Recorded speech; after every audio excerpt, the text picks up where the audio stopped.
Content. Content. If we talk about content in our content, is it meta like the show itself, or is it pretentious? If we talk about content in our content, we are content, and that is how we. Anyway, that was dumb. That was bad. Bad play on words. You wrote a bad song, PT. But this is another of our occasional unedited WandaVision talks.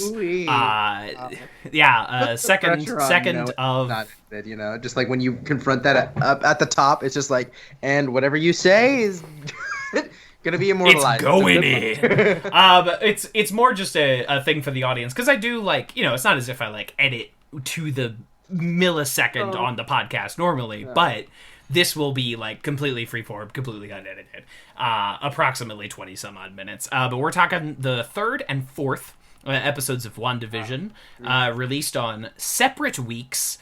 Okay, weird take from me right off the bat. Yes. They maybe should have... I love the 1 week at a time thing. I think for these two episodes specifically, they should have done another twofer. I think because they are, literally a mirror of each other, that would have played really well back to back. Only because I don't view episode 4 as a mirror of episode 3. I view episode 4 as a retrospective on all 3 of the first episodes. So sure, I mean it's it definitely comes Rosencrantz and Guildenstern. Episode 3. Yeah. Here's the thing. Fundamentally, they designed these episodes like they were one long Marvel movie, which fair, right? But they also didn't. They did make it episodic. True. Structurally, they made them episodic, but they also made them episodic in the same way that we're familiar with episodic stuff currently as binge watches, right? It's the difference between binging a show that typically airs on the CW versus a Netflix original, right? You watch the CW and it's going to be tight package. You know that they intended it for a week, and it's just okay, great, awesome. If you're watching, I don't know, The Flash, per se, right? Each one, it doesn't... And I would... It feels like something that was intended for a binge through. So there is a through line that anytime I'm done with an episode, I'm like, fuck, I want more. No, where I would argue the opposite. That this works so perfectly. I just watched 2 episodes of Lost before hopping on with you, right?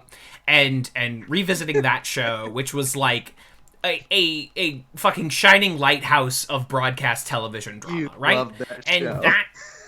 I fucking love that show, and I'm almost done with a rewatch that has taken me a year and a half. So it's my first rewatch in a long, long time, because there's a lot of Lost. But this... The way that WandaVision is parceled out, yes, there is an ongoing story, but much like the best, forgive me, Buffy is another show that was fucking excellent at this, where it's each piece has its own satisfactory thing going on, but it is also stringing you along to something larger. Yes. This show is very good at that, which is this is not supposed to be binge. You're supposed to wait a week and guess and wonder at the mysteries and talk about it with your friends, like the fucking Mandalorian that everybody loves. Right. I think what I'm I think a better way of saying what I'm trying to say versus what I just said, if you followed that, good for you, is that it's different than The Mandalorian, right? Because The Mandalorian, I would agree, feels like a Buffy. Feels like there's an overarching grand arc of the series, the season, and each episode kind of feels individual. You can tell it was made for individual episode release. Episodic scheduling. This one, there is also something with the pacing of it, which is not a discredit or a bad thing at all. It's actually something that's doing intensely well, right? And it's the fact. I agree. This was designed for you to watch. It's almost as if the week-to-week television model is effective. effective. It's almost as if Right. it works. I mean, it works. And but this, there's also, but the thing I'm trying to get to is that I can tell that there's only 9 episodes. Does that make sense? Like, yes. It's not. It's not Buffy that there's 22 and then 6 more when seasons. you watch yes. Buffy, you can tell it's a slow burn through 20 episodes until the end of the grand arc. Whereas someone would almost call this a mini series, which is something we used to make in the television world, where it's like, here's Roots, and Roots is this many episodes, and each one is an episode, but also it's one contained thing. So it's not Cheers. I would absolutely say that I would bet money that the vast majority of these Disney Plus Marvel TV series, if not all of them, actually, let's be honest, they're miniseries. They're not. There's no intention of WandaVision season 2. Exactly. There's no. Yes. So you can tell. Miniseries. I think the thing is that I'm picking up on, and it's a good thing. Like I said, it's a good thing. You can super clearly see the parabola. You can see the direction it's heading. You have no idea where it's going to land, but you can tell where the arc is, and that's glorious. And it's exciting, and it makes you want to talk about it. But it also makes me. I think it's profiting off of how we're so used to binging, right? It's episodic releases that are fully aware that that's not the norm anymore, and they're using that. And they're using that to its effect. Exactly. This is the best kind. For now. Okay, so and I'm sure I've ground this fucking axe on this show many times before, but these Netflix shows that are made to be binged, they released all 13 episodes at once or 10 episodes or whatever. So many of these fucking shows know that they're releasing all of their episodes at once, so they wait until episode 4 for fucking anything to happen.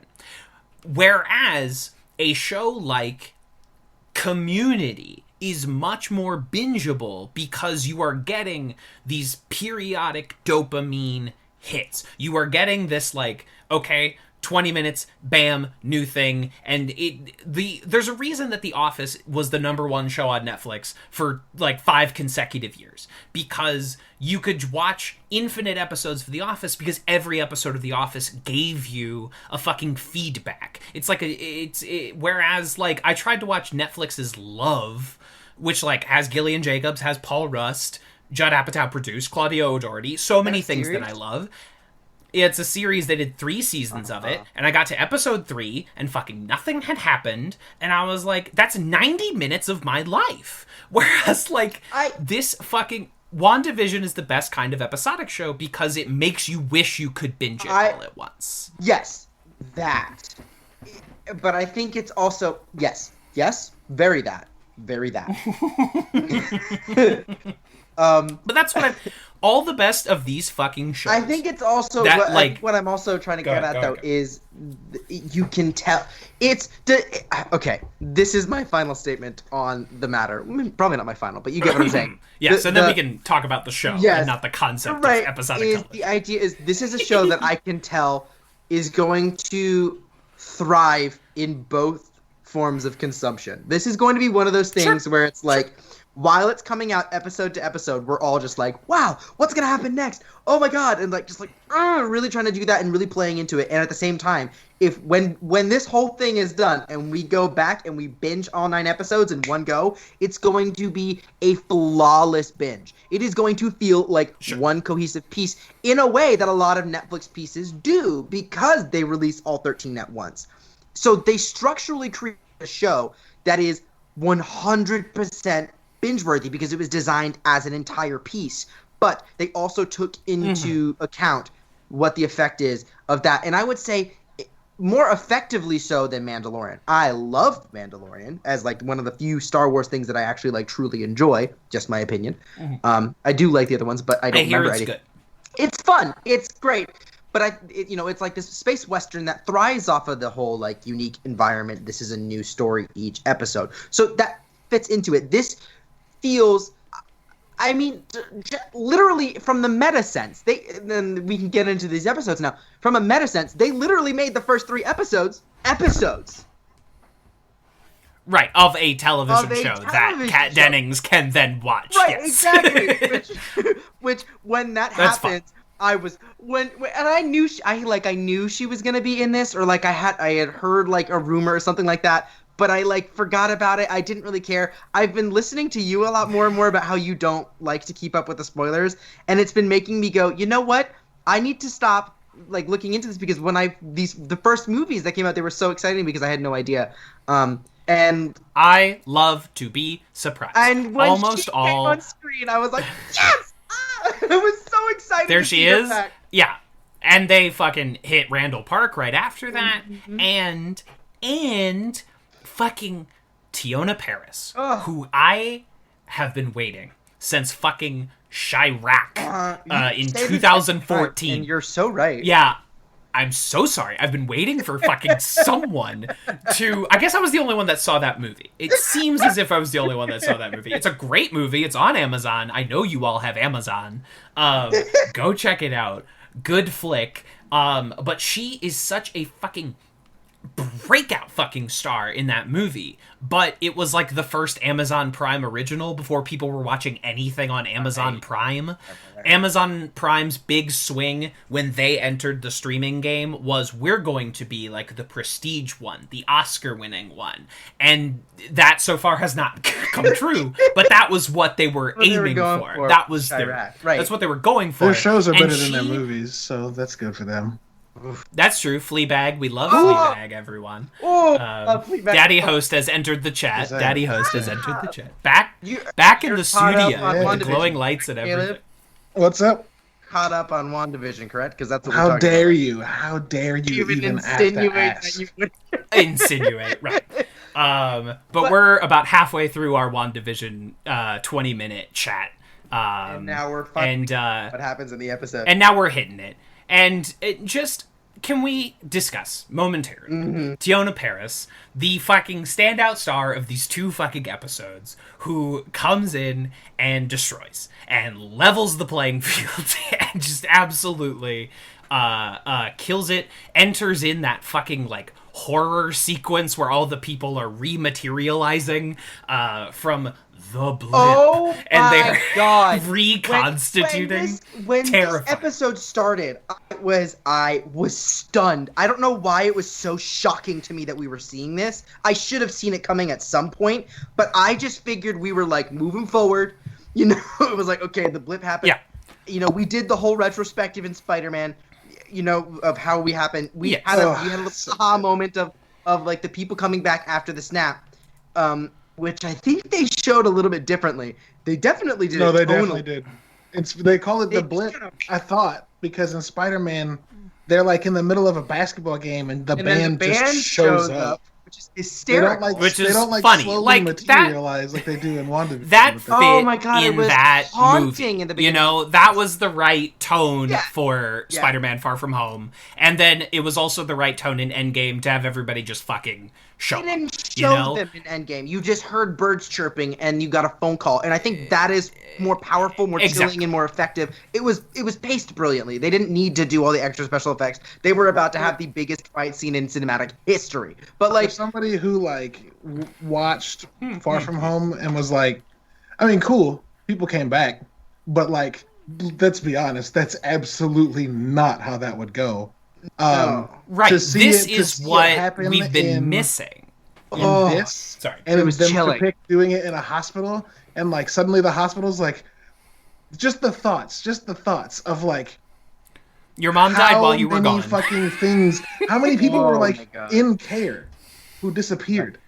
How many people were on life support who disappeared? Suddenly this hospital just got like half of its capacity refilled by people, and they're all like, what the fuck do we do? It's so good. And I just thought of this like horrific. This world has been getting used to being at a certain population for 5 years, and then the population doubles.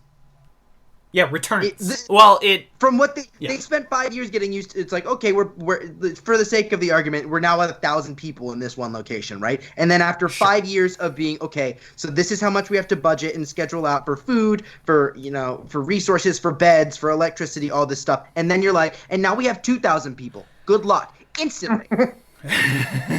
Have fun. And I just thought of this like chilling idea of someone reappearing in a hospital bed that someone's already in. Oh my and God. just like Yes. and they'll never address that. Like that's not what they're this not gonna universe show that is here because, to do. But seeing her materialize in that chair, right, and then being like, "Where's my fucking mother?" Oh, it's something that's been missing from this cinematic universe. Fuck! Ah! It's like I've been asleep for 20 minutes. Like this was so powerful. Like this was the return we needed. I'm honestly glad we're getting this before we get Black Widow. Honestly, because I mean, I'm sure if we had gotten Black Widow when it was supposed to come out, it would have been like, this fits right in, everything's fine, everything's groovy, this is awesome. Been fine. But I like the idea of our return to the Marvel Cinematic Universe being marked by a literal representation of people's return from the blip. It feels right. It feels like we're connected back into the universe with the last thing we remember, you know? Like, it feels truly connected. And I know, guess technically, you know, Spider-Man did come after Endgame, but we don't need to talk about it like that because that still is in reference to the blip, the snap, the whatever the fuck you want to call it. Yeah. So this feels right, and I'm just it was the emotional connection because I mean this show. I mean we get into it. Episode 3, right, is really groovy. You know, we're full swing. Oh, very groovy. No, literally. The commitment here to the absolutely horrendous fashions and home decor of the 70s was they are not horrendous. They are fabulous. No, that's why I love them, because they're horrendous, because people just wore anything. It was beautiful. Oh my god. The Geraldine costume with the fish on the pantsuit and the darling. Yes. Fire. It was all good. And you get, like, it's just absolutely, like, completely divorced from reality. And then if you were, like, watching these 2 episodes back to back, you are then hit with a full force blast of fucking reality. Yeah. As, like, and this is something that's been missing for me since, like, Age of Ultron, where I feel like that was the last time these movies took the time to show, like, here are the regular people in this world and, like, how they're reacting to all of this. That's, like, as much as I like a lot of the movies that have come since then, that's a really missing component, is that, like, we don't have...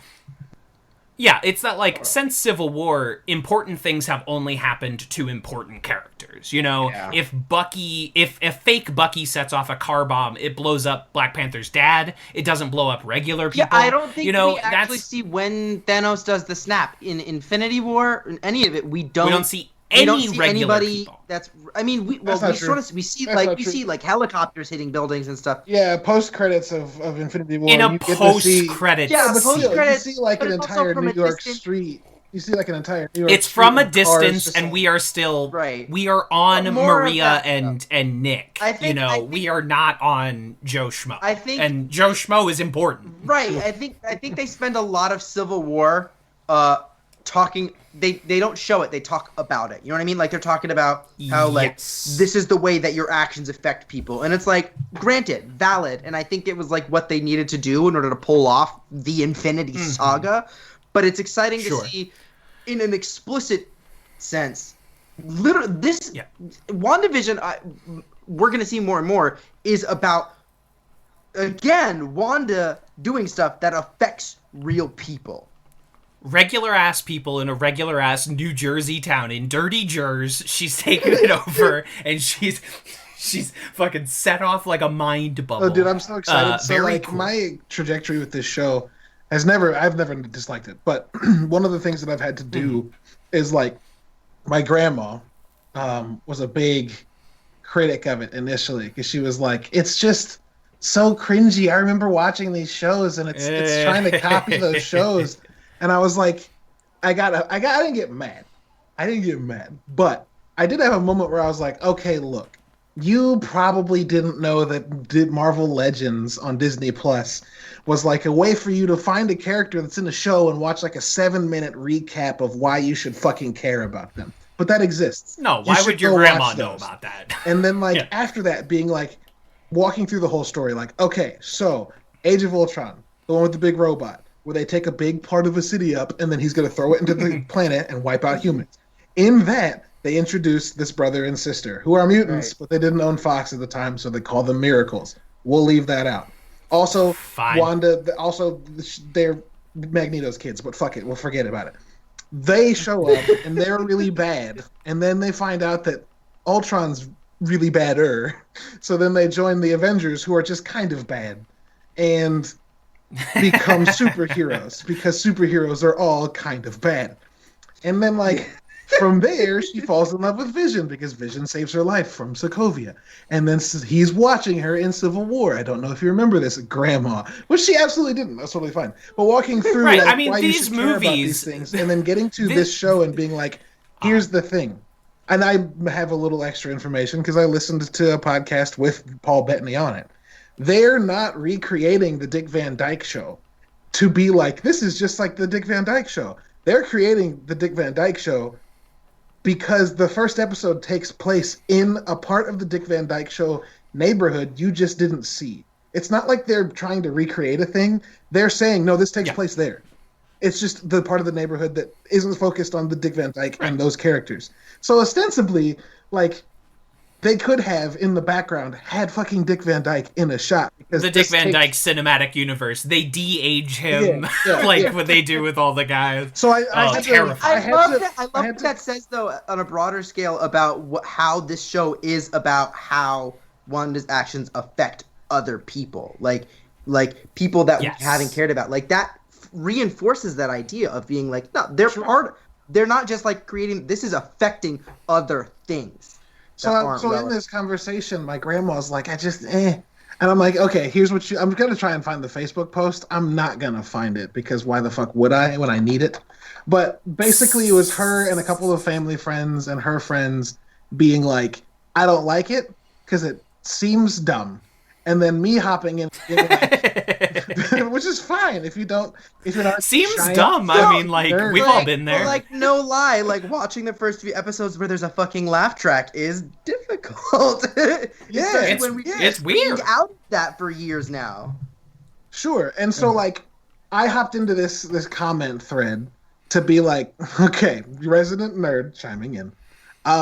This show's deeply fucking depressing. And that sounds weird, but hear me out. I found it. Holy shit. I said, I think the most important part of this show is realizing that none of it's actually happening. It's all fake. And so someone's either trapped Scarlet Witch, or far worse, she's imagining a world where the love of her life isn't dead. Either way you read that makes this show very dark and foreboding. It's not a parody. It's a deeply depressed soul creating a reality that was never able to be real. And then everyone in the chat was like, oh, shit. Why do you say that? And I was like, look at all the things that have happened on the show. Like the first episode, he has his boss over for dinner, and it's a fucking disaster because she's never thrown a dinner before. So of course it goes wrong. Yeah, she doesn't know how to do that. She's an Eastern European witch, you know? What's the movie where she's making paprikash? She's not. Vision is. Sesame cooking. She could probably make it. She takes a bite and goes, this isn't right. Oh, that's right. It's Vision. This ain't paprikash. Yeah. So she could probably cook it, but like she's never. And even if she knows how to cook, that's different than a 1950s your boss is coming over for dinner party. That's but then different. like the that's end of that episode, you get the moment where the boss chokes, and then this just like 60-second horrific stop it. Dude, Stop it. Stop it. Stop it. Stop it. And it just being like, you got the fucking mom from That 70s Show on there, just like, stop choking, dear. It's fucked up. It's fucked up. It's a fucked up thing. And then I pointed out, like, everything freezes until Wanda does something. That's sign number one that she's in control of all of this. And then I was like, I had this conversation before episode 2, so I won't take up the whole time walking through every episode. But then in episode 2, I pointed out that like she sees that beekeeper, that apiarist is what I said because I'm a fucking nerd. She sees that beekeeper come out of the sewer. Disgusting. And she says no, and reverses time, and throws that motherfucker out the bubble, and makes a different fucking thing happen. And I was like, if you don't realize at this moment that Wanda's controlling all of this. Yeah. And that anything that's not what she put in it, she goes, nope, and then just fucking erases it. All of that's contextualized by episode 4, where we actually finally get to see the fact that the broadcast coming out is fucking censored. and doesn't where we get to show see any of one of my favorite like tropes in media. It's very effective for me. Just like anytime we see the other side of what's been happening, like noises off when we flip the stage around, or fucking like Prisoner of Azkaban the movie, you know, just like any time where like, oh, actually, like they were hiding behind the Back to the Future 2, you know, just like any time it's like, oh, they were just like right over here. That's like very effective, and they use that. They've been telling us that's been happening for 4 episodes, and then we just finally see it's literally happening. Like just with the oh helicopter. my god, and their neighbors being like, because we're all, and he's like, we're all what? And they're just like, we can't say. You know, we're all. And it's like, I think they're all dead. I think they're all dead people from Sokovia. Not from Sokovia. I think they're all dead people that somehow with the snaps, because Wanda's as fucking powerful as she is, they're people that got dusted or something. I don't disagree. know. I they're just the people in the town. And they're trapped in the bubble. No, because I they have IDs from people that live all over the fucking world. They find people from like New York. This guy lives in San Francisco. This guy lives in. When did they say that? What? When they're putting together the casting board. Yeah, they're putting together people with, like, You're IDs right. from San Francisco and Chicago and all over the place. And I don't want to spoil anything, but one of the first trailers has don't do this to me. The neighbor with brunette hair. That's fucking great. Catherine Hahn's character. Catherine yes. Hahn. Agnes.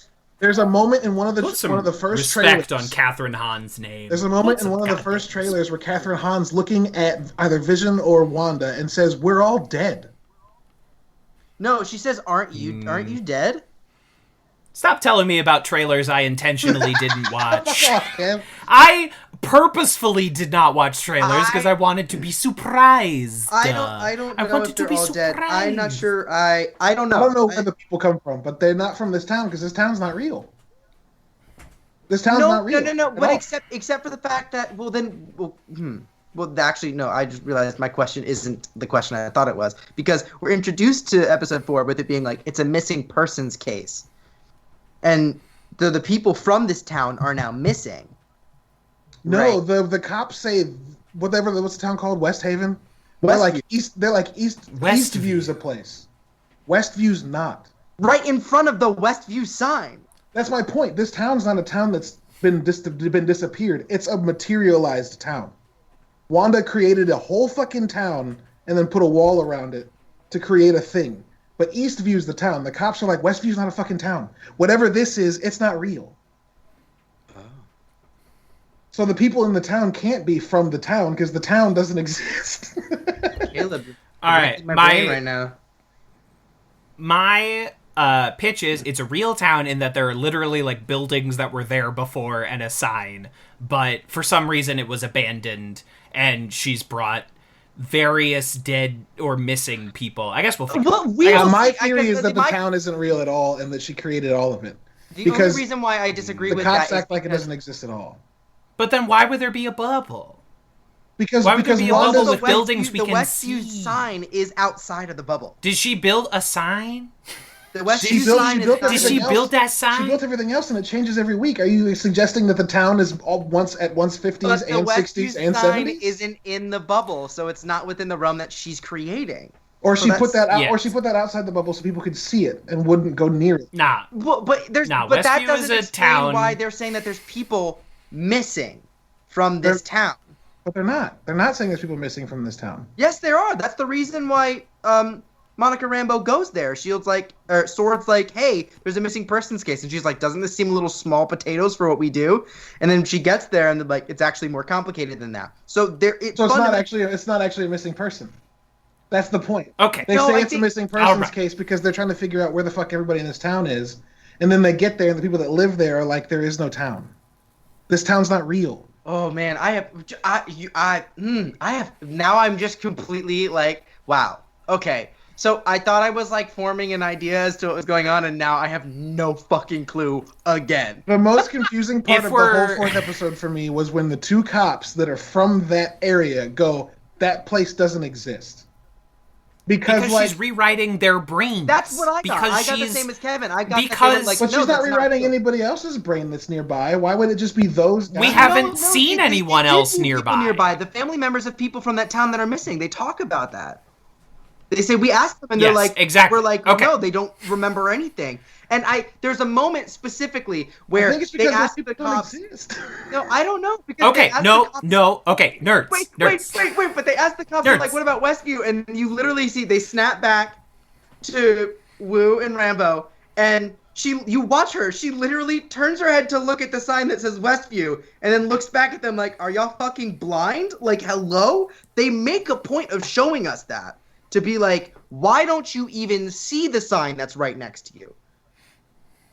Okay, nerds. Here's what you're both. I'm just doing a Jeff Winger. I'm just quoting Jeff Winger. Yes, you're both beautiful. There's no need to fight. You're both partially right, and I am going to play the centrist. Okay, so yeah, I know. Fuck me. All over again. Agnostic, a lazy man's atheist.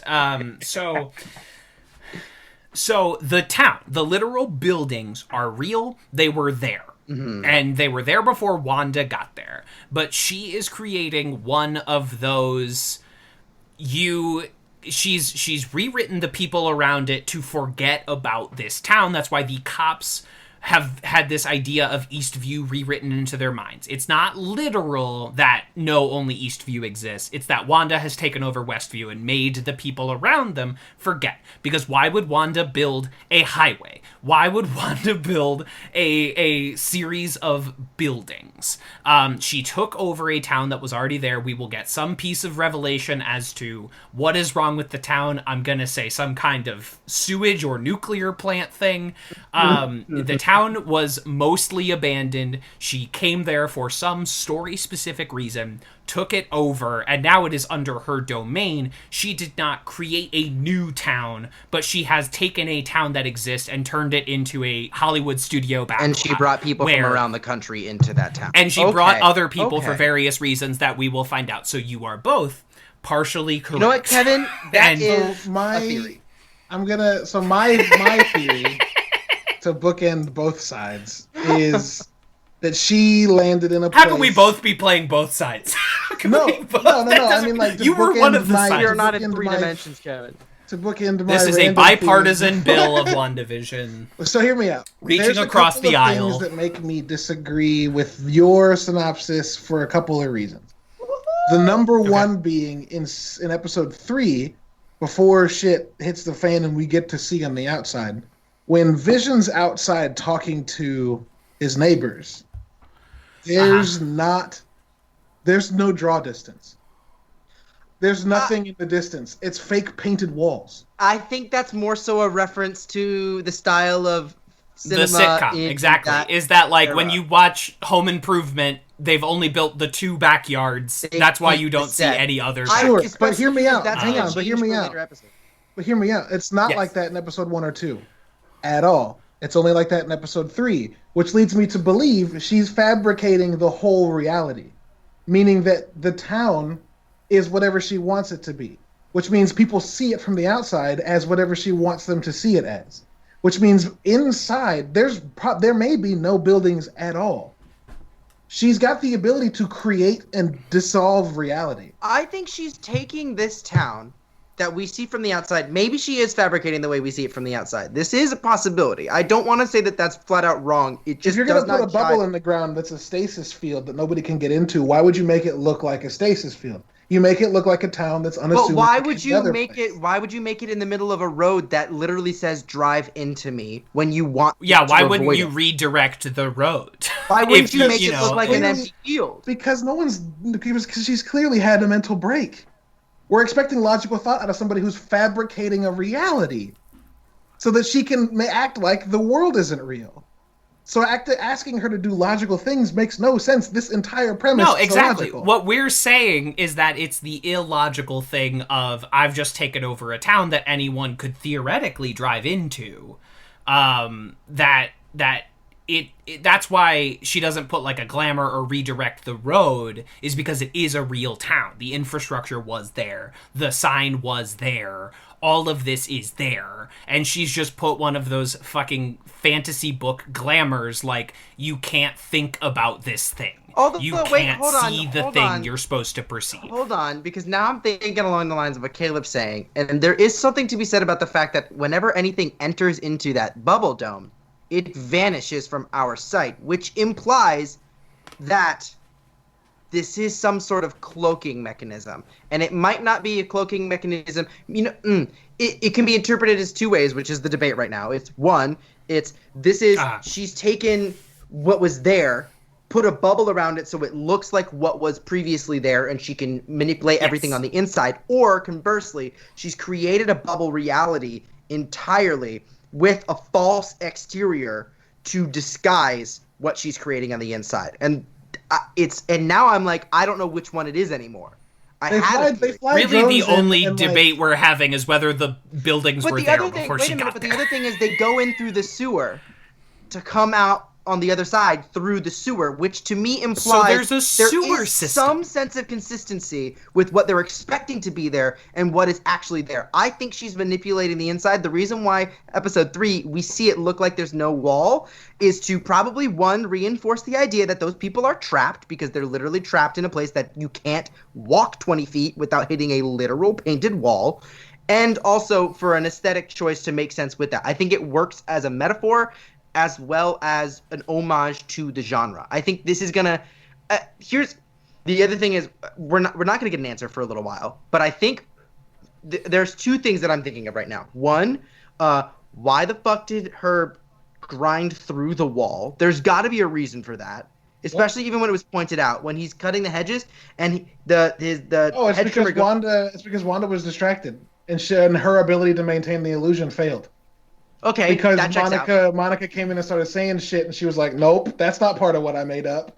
So everybody on the outside and she was giving birth, which will distract a woman, as I'm sure you know. Is Jimmy Woo affected by her from the start? Not because hear me out. On the street where you're introduced to him, his car is facing the camera, but right against the town, as if he's driven into it and is on the way back out. Unless he turned around and backed up to an invisible wall he didn't know was there until Monica touched it. I think Jimmy drove through the fucking town. Which means he may be a super unreliable narrator for the next few episodes, because he might be completely impacted by it. Dude, where... Your mind? What in the world? This is... Okay, well, here's the other thing, and this is what I'm excited for. Either we're going to get answers from the form of another external story, right, which maybe it's Jimmy Woo, maybe it's an unreliable narrator. Who the fuck knows until we get there. The other thing I'm excited about is we know at some point the meta-reality within that is going to adopt the style of, like, a Modern Family style sitcom. Yeah, I feel like the 2000s one has to be a mockumentary. No, well, it's we and you can tell from some of the. I haven't watched a lot of the trailers, but you can tell from the clips, from literally from the cinematography style, that's what they're going for. They're going for a Modern Family style episode. That's going to show a larger scope of things. We also know that there's a period where people are like frozen in time, and people are like, "What's going on?" I'm just so excited for more. I gotta say one last thing. Do it. I do kind of agree now with the idea that Wanda's affecting people on the outside, because there's that moment where Jimmy is calling in through the radio and saying, "What happened to you?" And who's doing this to you, Wanda? Jane Foster's partner is watching the feed. And Darcy, respect Darcy. On the name. So Darcy's watching the feed and notices Wanda noticed the sound and hears the sound come through the screen. And then Jimmy says, "What happened?" And she goes, "Nothing. Mission failed." She just fucking watched it work. But she says nothing. Mission failed. And then just wraps it all up, boxes it up, and puts it away. She doesn't report that skip. What is that? That moment felt odd to me too. She doesn't report the fact that Jimmy's voice came through in the show. Wanda froze, and then the scene ended. And the scene skips. I don't know if she heard that. I mean, it could be true. Like Darcy's just. I don't know if she. What? Well, Yeah, I think the I thing think- that we can be sure of is that we know that the scene skipped, and she did that we witness know, the scene and skip, which we would had have registered previously as something. seen a moment where they both watched the scene skip. In the 50s dinner party episode, they both watch the scene skip. So is that so her maybe being like, I've already seen this happen before, or is there something more the way specifically like? it what's be? I think we're reading a little too much into maybe it. It's maybe just not though. I don't just think Marvel does given anything for no reason. I think everything. But I also, given their storytelling history and the way they tell stories, now this is a little bit outside of it, but the way they tell stories has so far never incorporated anything like what we're talking about. This feels like fan theory stuff, and then the actual show would be much simpler than any fan would guess it to be, is generally how this goes. I think it's going to be in the middle because I think this is the first time that they have had both the medium and the content that would allow them to do something like this. To focus on WandaVision and to focus on this TV. Can I praise the way that this fucking show there are things that are chilling to me, but when the show changes aspect ratio, every fucking time I'm like, oh, what's happening? It's so dope. It's so foreboding, and it's just, this is a structural fucking masterpiece. The way, whether it's using aspect the medium ratio, to tell the story. It's one of the most exciting ways of using the medium to tell the story that I've seen in a very long time, maybe if ever. Honestly, the way that they pull, like, there's this is going to be one of those things that people talk about in the history of television. Like, when people take that class in 10, 15 years, people are going to talk about this show. It's so good. Oh, also fucking Dead Vision walking in the room. Oh my god. Yeah, it's fucked up. It's so good. When he opened the door, I was like, he's not red. He's not red. And then it showed his face, and I was like, oh. And the crater in his skull. Wow. Yeah. If this doesn't end with him becoming the Gray, I'll be very mad. The Gray? Yeah, Vision in the comics gets the stone removed from his head. Not by Thanos, like the stone removes itself from his head. It's also like not an Infinity Stone. It's just like a robot stone. Right. It's just like a. But that's right. He turns into the one that's like doesn't really have a personality, and he's like all white-ish. It would be fine if they contained that to this show. I don't want him to re-enter the universe as a personality void. Such a misuse of Paul Bettany. But exactly, that's a terrible use of that. But actor. I think Caleb, you're onto something. I think that they could absolutely do that for like a minute, an episode or two. They gotta bring him back. I just think that like it would make sense for him to come back with minus the stone because they're gone, and him be Gray, him be Silver. Fine, fuck it. Okay. Just just like literally aesthetically, but characterly, I get what you're saying. Aesthetically adopt the Gray. Yeah. Well, the Gray is not completely devoid of personality forever. He's maybe devoid for a minute, but he becomes a fully sentient machine like the Vision was before. Yeah. And then he turns red again. And then he turns red. Anyway. So I think robot. that would be a fun little side quest. It could be a fun little thing. I would say Vision's probably not going to be alive on the other side of this series. I don't think he returns to life, but hey, I've been wrong before. Multiverse of Madness could mean that they pull him from another place and he's fine. I don't need... we already have Gamora. We already have Loki. I don't need this show is tying directly to Multiverse of Madness. If you think that this isn't going to end with her just shattering the dimensional plane and being like, fuck it, if I can't have it, y'all can't have anything that works. Then the next movie is Doctor Strange hunting down Scarlet Witch as a monster. Come the fuck on. Okay. I don't... No, actually, Kevin, I think, if you're so obsessed with the Scarlet Witch being the villain of this series, why wouldn't she make an even better villain, like full-blown villain, capital V villain, in Multiverse? The way I see it, this show cannot possibly resolve in a way that makes her happy. Can't possibly make sense. No. Her kids are going to be taken from her. If she gets more upset, and her kids if everything ends, what she was trying to do is stopped and ended. This power is going to just fucking skyrocket, and she's going to fuck up existence. and then Doctor Strange is gonna, because he's a protector of existence, is gonna have to go and try and stop her. Okay. Can I just say why I don't think that's going to happen, why I specifically do not want that to happen? Oh boy. Go for it.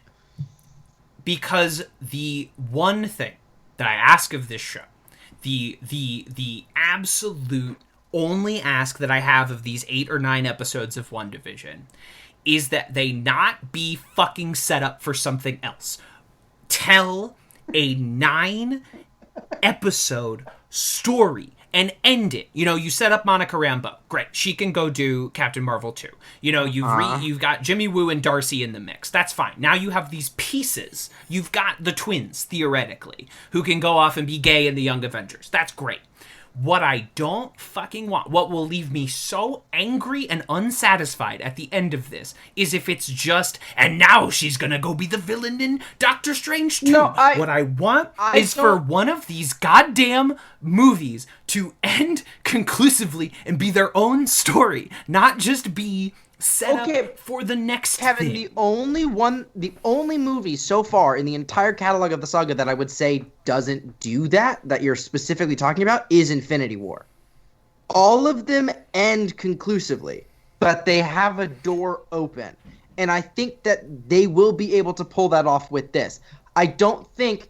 I see what you're saying. I don't know if it's going to be like, she shatters the world and then it's like, and... You know, you're going to be like, what the fuck? But there's no way that this doesn't turn into. This is the reason why they're doing this. Is they're saying we are these events tied directly into the movies. That's been their whole pitch from day one. Kevin Feige has said in explicit words, WandaVision will directly set up the 2022 film Doctor Strange in the Multiverse of Madness. But okay, in the same way we'll be able to do that conclusively, though. I think, Kevin, I agree. If it doesn't feel like we get a button, it'll be bad. And we know Scarlet Witch is going to be in Multiverse as well. And we know Dr. Then do it too. Okay, but do it the way that they fucking set up Doctor Strange in Ant-Man. That fucking Ant-Man falls into a Doctor Strange universe at the end of Ant-Man. And they're like, see, we can do trippy, far out, weird shit. And, like, do that. I think here's what we're gonna do. I think we're gonna get blue ball us. I think so. What they've done with this, I think it's gonna be a similar thing to what you've said that you actually like about what they've done. They've taken Monica Rambeau, Wu, Darcy, all these characters that we like know, and bring them in. We've got Wiccan and Speed, who are not named Wiccan and Speed just yet. You have Sword as an official entity, right? Which is going to play into Secret Invasion or whatever. I genuinely think, and hear me out, I know you don't want there to be a villain. I think we are going to be introduced to Mephisto. I think we're going to get, at some point, she's going to lose her children to Mephisto. He's not going to be a huge character. He's going to be a small character on the side that is a Mephisto, and Mephisto's going to be one of the big bads in Doctor Strange, and that's how it's going to tie directly into that one. I think it's going to end conclusively. I don't think he's going to be a big bad. I think he's going to be a side bad, and he's going to be a tie-in for Doctor Strange. That's my theory.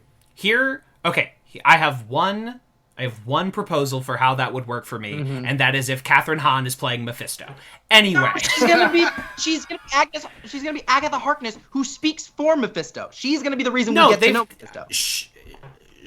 That's fine. You know, whatever. That's enough setup for other things, because you're setting up Young Avengers, Sword, Monica Rambeau, all these other things. So, like, please, God, please make this the Wanda thing a conclusive story. There's no way that they won't. There's no way that they won't. There's no For way the love of God, do not make this 9 episodes prequel to Doctor Strange 2. I will lose my fucking mind and take back everything nice I've said about this show. I will lose my fucking mind. I think they know better. I think they know better than to do that. I'm positive they know better than to do that. They've gotten this far as a universe because they know, like, okay, in the middle it's marketed of as its own thing. And it's marketed the end as credits tags are the part where they're like, hey, check out this next thing. We're gonna get an end credit. The movies themselves end. We're gonna get an end credit at some point with WandaVision. But WandaVision will end. There is no doubt in my mind that WandaVision will end with some sort of genuine tie-up conclusion. Benedict Cumberbatch is gonna be in the last episode of this show. I mean, okay, maybe. like that's No, like he's he gonna can be in it. No, Yeah, but but they're gonna tie it up. They're gonna. I would genuinely shocked if they didn't, because it would make no sense. I mean, even with Infinity War, which is every Marvel thing for the last like 3 years has had an end credit scene that's been like, this is how the next movie's gonna start. Do an end credits. They're going That's fine. to, but wrap the story. That's all I I also ask. Disney Plus's other shows are 8 episodes long. WandaVision's 9. Prepare yourself for episode 9 to be an epilogue episode. I mean, epilogue is different than inconclusive, because like every season of Game of Thrones has an epilogue. Well, but I think what I'm hearing from Caleb is that it's both going to be an epilogue and Mandalorians it's a direct tie into the next. Yeah, thing. both Mandalorian seasons are 8 episodes long. They've said that the other shows we're getting are 8 episodes long. This one's 9. There's a good chance episode 9 is how they connect the dots, and they'll wrap up the WandaVision story arc in 8 episodes. Episode 8. There's that. Then, I also think that it might be 9 episodes because it's their first Disney Plus Marvel, and they're like, pew, look at what we can do. You know, like it might just. I think they just have like a lot of. Maybe they just have a lot of shit they want to do. That's also possible. Maybe. Just okay. That's all. This is more than twice as long as our last WandaVision wrap up, but that's fine. I wasn't here for the last one. It's okay. Suck it. That's basically what it is. Is that now that once the three of us are together? Here's what I think. Yeah, exactly. Once the three of us are together, the run times grow exponentially, and that's just the way of it. It's fine.